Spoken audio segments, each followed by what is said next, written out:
Get now to the story that's dominating headlines all since early this morning. Thousands of flights grounded, with passengers going through new rounds of big travel headaches. That's right. All flights grounded nationwide is not something we see every day, and it has everybody asking, how can this happen? THV 11's Ian Russell has more for us.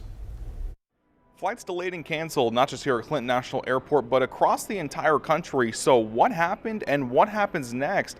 Well, it turns out there was an issue with a system that pilots need to even be able to fly. There are few things more annoying than a delay at the airport. Text him, told him, looks like we're in trouble with our flight. So it was a little bit stressful this morning. But usually those delays are just for a couple planes, rarely for all of them. Well, that was exactly what happened Wednesday morning, and instead of just a handful of flights, You wonder what the emergency is, but I'm sure it is what it is. it was for the entire country. Just look at the red grow as more and more flights stayed put after a full ground stop was announced by the FAA.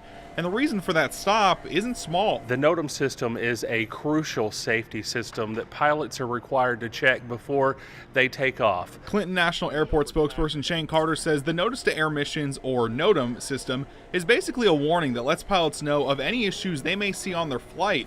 Without it, it's dangerous to fly. You know, with Little Rock and other airports, whenever you have this type of nationwide outage, you have problems all across the country that not only affect us, but other airports for a long period of time. We rely on these things, and so when these fail, then it's a time for us to kind of take a step back and look what can we do better. UALR computer science professor Philip Huff says these systems are complex because they need to be. That's why we saw this level of concern when issues popped up. The worst case is if the safety systems are off and we continue operation.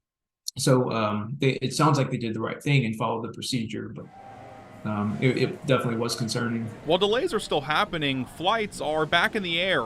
It's definitely not the ideal travel day for many, but the ones we spoke with told us they'd rather a small delay if it meant them being safe. Yep, regular flight and ready to make it to my destination, come on back, and yeah, have a good day. In Little Rock, Ian Russell, THV 11 News.